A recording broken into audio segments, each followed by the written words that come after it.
Trends channel එකට ආයිබෝවන් කියලා පිළිගන්නවා.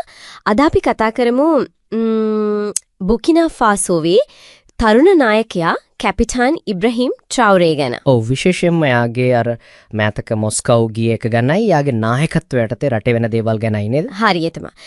මේකට අපි පාවිච්චි කරන්නේ අර පත්තර වාර්තා, විශ්ලේෂණ, YouTube කතාබහ වගේ දේවල්. හොඳයි. එතකොට අපි බලමු මේ සංචාරයේ වැදගත්කම, යාගේ ජනප්‍රියත්වය, අනුත් ප්‍රතිපත්ති. අනිවාර්යයෙන්ම ඒ වගේම තියෙන අභියෝගත් බලන්න ඕනේ.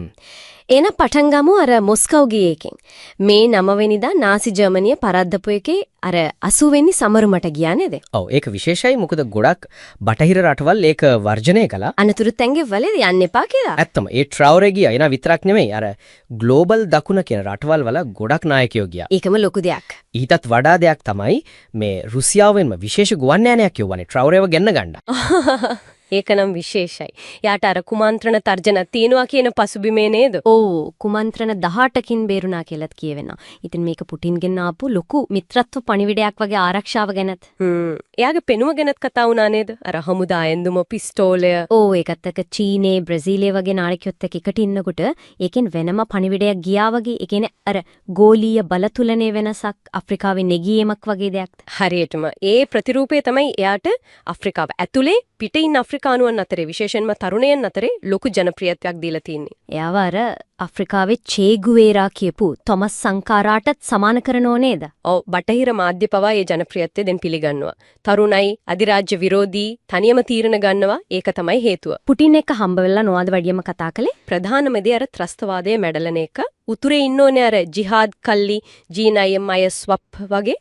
නෝ තමන්ගේ අර යටත් විජිත ඉතිහාසය ගැන හරියට දැනගන්න ඕන කියලා. එතකොට රට ඇතුලේ මොකද වෙන්නේ? එයා බලයට ආවෙත් අර ප්‍රාංශ හිතවාදී කෙනෙක්ව අයින් කරලා ප්‍රාංශ හමුදාව එලවන්න උද්ඝෝෂණ තියෙද්දි නේද?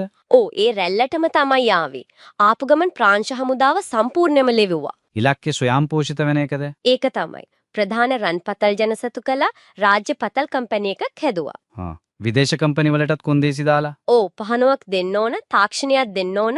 රටේ පළවෙනි රන් පිරිපහදුවත් හැදුවා. කෘෂිකර්මයට මොකද කළේ? ගොවියන්ට ට්‍රැක්ටර් දෙනවා, පොහොර සහන දෙනවා, තිරිඟු වලින් ස්වයංපෝෂිත වෙනවා කියලා පුටින්ටත් කියලා තියෙනවා. විදේශිකයන්ට ඉඩම් තහනම් කරපු එකත් වැදගත් නේද?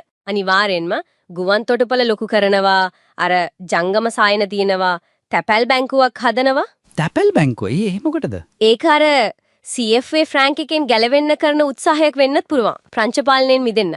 මේ ඔක්කොම හොඳයි වගේ පෙනුනට අර ආරක්ෂක තත්වය නම් තරුණුයි කියලාත් කියවෙනව නේද? ඒක තමයි ලොකුම ප්‍රශ්නේ. ට්‍රැවරේ කොච්චර උත්සාහ කළත් අර ත්‍රස්ත ප්‍රහාර ඇත්තටම වැඩි වෙලා. සිවිල් ජනතාවටත් හානි වෙනවා වැඩි කියලා. ඔව් ඒක තමයි චෝදනාව. ට්‍රැවරේ ආවට පස්සේ සිවිල් මරණ වාර්තාගත විදියක වැඩි වෙලා කියලා කියන්නේ. මේ 11 ජිබෝ ප්‍රහාරය වගේ දේවල්. ඒකට හේතුව විදියට මොකක්ද කියන්නේ? කියන්නේ අර ත්‍රස්ත විරෝධී ක්‍රමවේදය නිසා සිවිල් අයට වෙන හානිය වැඩි වෙලා කියලා. විශේෂයෙන් අර VDP කියලා ස්වේච්ඡා කණ්ඩායම් ඉන්නවා. එයාලා හරියට පුහුණු වෙලා නැද්ද? එලිම කතාවකුත් තියෙනවා. එයාලා සමහර වෙලාවට සිවිල් අයට විශේෂයෙන්ම අර ෆුලානි ජන කොටසට ප්‍රහාර එල්ල කරනවා කියලා බරපතල චෝදනා තියෙනවා. ඒ කියන්නේ මානව හිමිකම් ප්‍රශ්නත් තියෙනවා. අනිවාර්යෙන්ම ඒකම කුමන්ත්‍රණ බය පහුගිය අප්‍රේල් වලත් එකක් වැළකුවා කිව්වා. පාලනය තියාගන්න රුසියාවේ අසල්වැසියන්ගේ උදව් ගන්නවද? එහෙම කතා තියෙනවා.